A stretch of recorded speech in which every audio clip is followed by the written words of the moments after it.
Hello everyone, स्वागत है आप सभी का एमएस कोचिंग फ्यूचर का एक और नए वीडियो में। आशा करते हैं कि आप लोग बहुत स्वस्थ होंगे, जहां भी होंगे वहां मस्त होंगे और अपने बोर्ड एग्जाम की तैयारी में व्यस्त होंगे। तो चलिए आज आपके लिए एक और वीडियो लेकर आए हैं जो हिंदी का ऑब्जेक्टिव का वीडियो होने वाला है।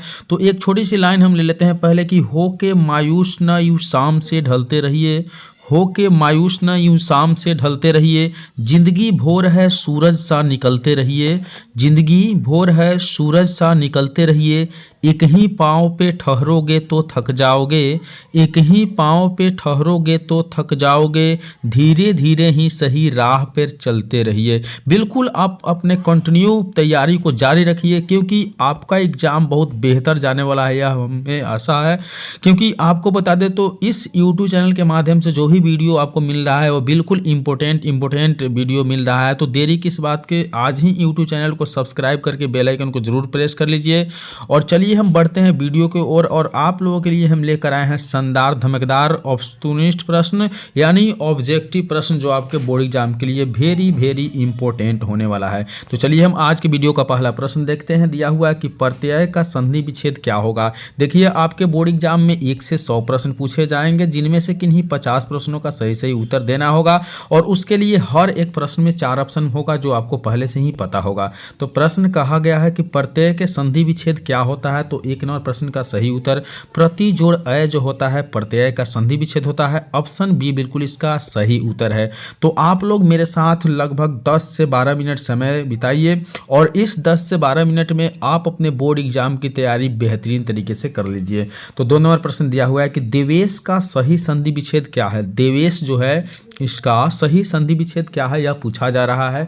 तो द्वेष का सही संधि विच्छेद देव जोड़ ईश यानी देव जोड़ ईश जो ऑप्शन ए में आप देख रहे हैं यह बिल्कुल सही उत्तर है। ऑप्शन ए बिल्कुल याद करके रखना है एक एक प्रश्न के, क्योंकि ग्रामर से जो है आपके अधिक प्रश्न आते हैं बोर्ड एग्जाम में, याद रखना है।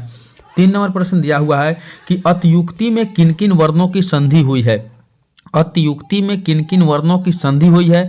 तो 3 नंबर प्रश्न का सही उत्तर आपका हो जाएगा ई जोड़ उ यानी हर्षई जोड़ हर्षऊ जो है आपका अतयुक्ति में वर्णों के संधि हुई है। बिल्कुल ऑप्शन बी सही उत्तर हो जाएगा। तो चलिए देरी किस बात के, अगर अभी तक आप वीडियो को लाइक नहीं किए तो बिल्कुल लाइक करके चैनल को सब्सक्राइब करके अपने प्यारे दोस्तों के पास जरूर भेज दीजिए ताकि उनका भी बोर्ड एग्जाम का तैयारी बेहतर तरीके से हो जाए।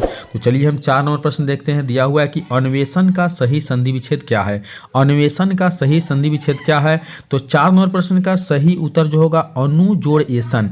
अनु जोड़ एसन जो है अन्वेषण का सही संधि विच्छेद है, इसलिए 4 नंबर प्रश्न का सही उत्तर ऑप्शन ए हो जाएगा। चलिए अगली प्रश्न की ओर बढ़ते हैं। तो अगली प्रश्न आपके स्क्रीन पे दिखाई दे रहा है। दिया हुआ है कि स्वागत का सही संधि विच्छेद क्या है। स्वागत का सही संधि विच्छेद क्या है यह पूछा जा रहा है। तो 5 नंबर प्रश्न का सही उत्तर सुजोड़ आगत यानी सुजोड़ आगत जो होती है स्वागत का सही संधि विच्छेद होती है, इसलिए डी ऑप्शन बिल्कुल सही उत्तर है। तो एक से एक बढ़कर प्रश्न इस वीडियो में, तो इस वीडियो को अंत तक जरूर देखिएगा। तो 6 नंबर प्रश्न दिया हुआ है कि गिरिंद्र में किन किन वर्णों की संधि हुई है। गिरिंद्र में किन किन वर्णों की संधि हुई है। तो 6 नंबर प्रश्न का सही उत्तर ऑप्शन डी अर्थात हर्षई जोड़ दीर्घई, हर्षई जोड़ दीर्घई से संधि से आपका गिरिंद्र शब्द बना हुआ है, तो इसलिए इसका ऑप्शन डी बिल्कुल सही उत्तर हो जाएगा। अगली प्रश्न की ओर बढ़ते हैं और 7 नंबर प्रश्न देखते हैं। बिल्कुल इंपॉर्टेंट प्रश्न है इस वीडियो में, तो वीडियो को कंप्लीट जरूर देखें और वीडियो को लाइक करके दोस्तों के साथ शेयर करना ना भूलें। तो चलिए हम 7 नंबर प्रश्न देखते हैं। दिया हुआ है कि नयन का सही संधि विच्छेद है। तो नयन का सही संधि विच्छेद क्या होता है, याद रखना है कि ने जोड़ अन, ने जोड़ अन जो है सही संधि विच्छेद आपका नयन का हो जाएगा, ऑप्शन सी। और एक प्यारा सा कमेंट तो आप जरूर कर दीजिएगा कि वीडियो आपको किस प्रकार से लग रहा है। तो चलिए हम 8 नंबर प्रश्न की ओर बढ़ते हैं। दिया हुआ है कि खिचड़ी कैसा शब्द है। याद रखना है कि खिचड़ी एक देशज शब्द होता है, इसलिए ऑप्शन सी बिल्कुल इसका करेक्ट यानी सही उत्तर हो जाएगा। तो अगली प्रश्न की ओर बढ़ते हैं। अगली प्रश्न दिया हुआ है खेत किस प्रकार के शब्द है। 9 नंबर प्रश्न आप देख पा रहे हैं कि खेत किस प्रकार के शब्द है। तो 9 नंबर प्रश्न का सही उत्तर देशज यानी ऑप्शन ए बिल्कुल सही उत्तर है। खेत जो है एक देशज शब्द है। तो अगली प्रश्न की ओर बढ़ेंगे और 10 नंबर प्रश्न देखेंगे। देखेंगे। बिल्कुल इंपॉर्टेंट प्रश्न है, आप वीडियो को कंप्लीट देखें, शुरू से अंत तक देखिए, क्योंकि इस प्रकार के प्रश्न ही आपके बोर्ड एग्जाम में आने वाले हैं। तो 10 नंबर प्रश्न देखेंगे, दिया हुआ है कि ठोस किस प्रकार के शब्द है। ठोस किस प्रकार के शब्द है, याद रखना है कि ठोस भी एक देशज शब्द ही है, यानी ऑप्शन ए बिल्कुल इसका सही उत्तर हो जाएगा। अगली प्रश्न की ओर बढ़ेंगे और 11 नंबर प्रश्न देखेंगे कि जिसके शिखर पर चंद्र हो के लिए एक शब्द है। जिसके शिखर पर चंद्र हो उसके लिए एक शब्द क्या हो सकता है, तो याद रखना है कि चंद्रशेखर हो सकता है, यानी ऑप्शन बी बिल्कुल इसका करेक्ट यानी सही उत्तर है। तो फटाफट आप वीडियो को लाइक करें, चैनल को सब्सक्राइब करके दोस्तों के साथ भेजें, दोस्तों के साथ शेयर जरूर करें, यानी दोस्तों को भेज दें ताकि वो भी देख लें। तो चलिए हम 22 नंबर प्रश्न देखते हैं कि निम्नलिखित में कौन सा शब्द कृदंत है। निम्नलिखित में कौन सा शब्द कृदंत है, याद रखना है कि सवैया शब्द जो है कृदंत है, यानी ऑप्शन बी बिल्कुल इसका सही उत्तर हो जाएगा। तो इसी की तरह आप लोगों को इस YouTube चैनल के माध्यम से ऐसे वीडियो आपको प्रत्येक दिन सुबह 6 बजे और शाम के 6 बजे देखने के लिए मिलेगा। तो 13 नंबर प्रश्न दिया हुआ है कि निम्नलिखित में कौन सा शब्द तद्धित है। निम्नलिखित में कौन सा शब्द तद्धित है, तो 13 नंबर प्रश्न का सही उत्तर जो हो जाएगा ऑप्शन सी अर्थात गठड़ी, यानी गठड़ी शब्द जो है तद्धित है, इसलिए 13 का सही उत्तर ऑप्शन सी हो जाएगा। आगे बढ़ते हैं और अगली प्रश्न देखेंगे। 14 नंबर प्रश्न में दिया हुआ है कि नायक में किन वर्णों की संधि हुई है। नायक में किन वर्णों की संधि हुई है, तो 14 नंबर प्रश्न के सही जोड़ नए जोड़ अ, यानी ऑप्शन ए बिल्कुल सही उत्तर है। नायक में किन किन वर्णों की संधि हुई है, तो नए जोड़ अ के संधि हुआ है। तो एक से एक इंपॉर्टेंट प्रश्न है, VVI प्रश्न है जो आपके बोर्ड एग्जाम में निश्चित रूप से आने वाले हैं। तो आप लोग वीडियो को अंत तक जरूर देखिएगा। 15 नंबर प्रश्न दिया हुआ है 20 के दांत कैसी कहानी है। 20 के दांत किस प्रकार की कहानी है, यह पूछा जा रहा है। तो याद रखना है कि मनोवैज्ञानिक कहानी जो है 20 की दांत एक कहानी है, तो मनोवैज्ञानिक कहानी है, ऑप्शन डी बिल्कुल इसका सही उत्तर है। अगली प्रश्न की ओर बढ़ेंगे। 16 नंबर प्रश्न देखेंगे कि 20 के दांत समाज के किस वर्ग का मानसिकता उजागर करती है। 20 की दांत जो है यह समाज के किस वर्ग की मानसिकता को उजागर करती है, बहुत इंपॉर्टेंट प्रश्न है। तो 16 नंबर प्रश्न का सही उत्तर मध्य वर्ग, यानी मध्य वर्ग जो सही उत्तर हो जाएगा। 20 के दांत जो है यह समाज के किस वर्ग की मानसिकता को उजागर करती है, तो मध्य वर्ग, यानी ऑप्शन सी बिल्कुल इसका सही उत्तर हो जाएगा। अगले प्रश्न की ओर बढ़ेंगे और 17 नंबर प्रश्न देखेंगे। दिया हुआ है कि फ्रेडरिक मैक्स मूलर किस पाठ के रचयिता है। फ्रेडरिक मैक्स मूलर किस पाठ की रचयिता है, तो 17 नंबर प्रश्न का सही उत्तर ऑप्शन सी अर्थात भारत से हम क्या सीखे, यानी भारत से हम क्या सीखे, इस पाठ का रचयिता फ्रेडरिक मैक्स मूलर है, यानी ऑप्शन आपका सी बिल्कुल करेक्ट यानी सही उत्तर हो जाएगा। अगली प्रश्न यानी 28 नंबर प्रश्न की ओर बढ़ेंगे और देखिए एक से एक इंपॉर्टेंट प्रश्न है, VVI प्रश्न है आपके बोर्ड एग्जाम के लिए।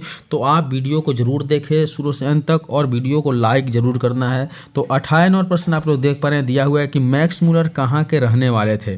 मैक्स मूलर कहाँ के रहने वाले थे, तो 28 नंबर प्रश्न का सही उत्तर जो हो जाएगा वह जर्मनी, यानी मैक्स मूलर जर्मनी के रहने वाले हैं, ऑप्शन बी बिल्कुल इसका सही उत्तर हो जाएगा।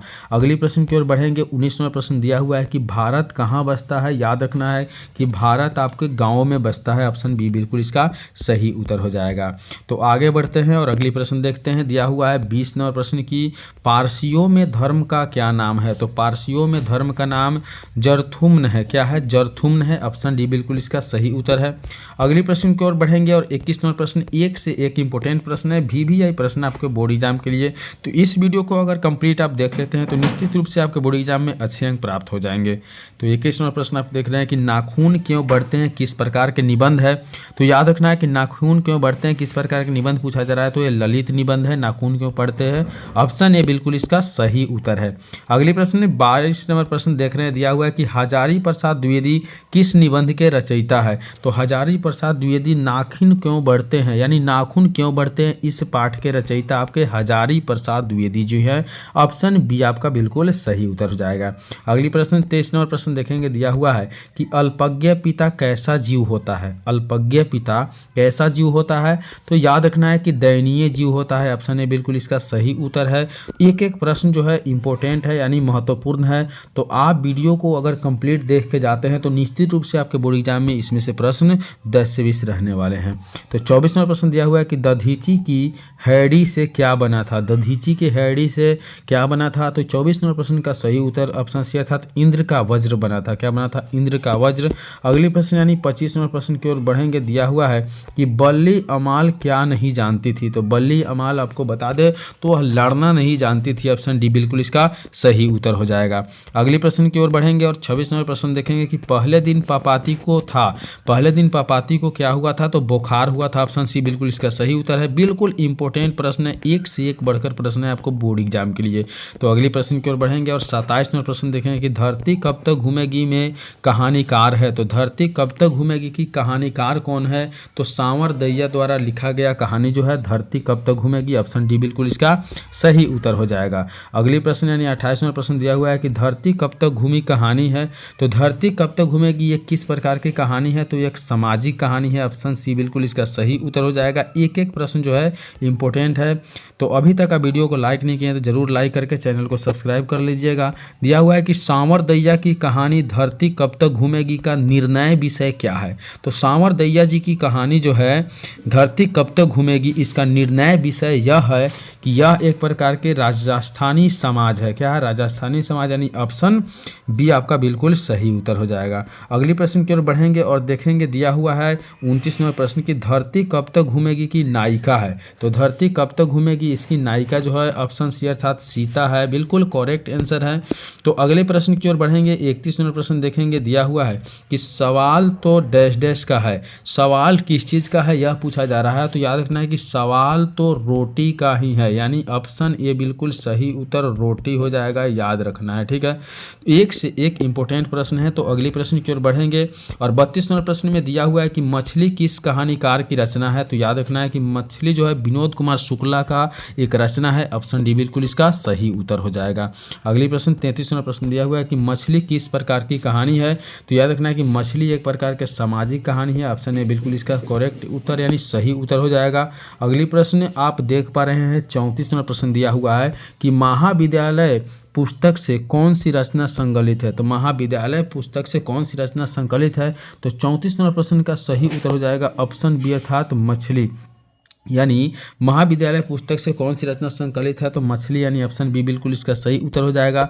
अगली प्रश्न यानी 35 नंबर प्रश्न देखेंगे। दिया हुआ है कि मछली कहानी में किस वर्ग का जीवन वर्णित है। तो मछली कहानी में किस वर्ग का जीवन वर्णित है, यानी 35 नंबर प्रश्न से पूछा जा रहा है। तो याद रखना है कि निम्न मध्यम वर्ग का, यानी ऑप्शन बी बिल्कुल इसका सही उत्तर हो जाएगा।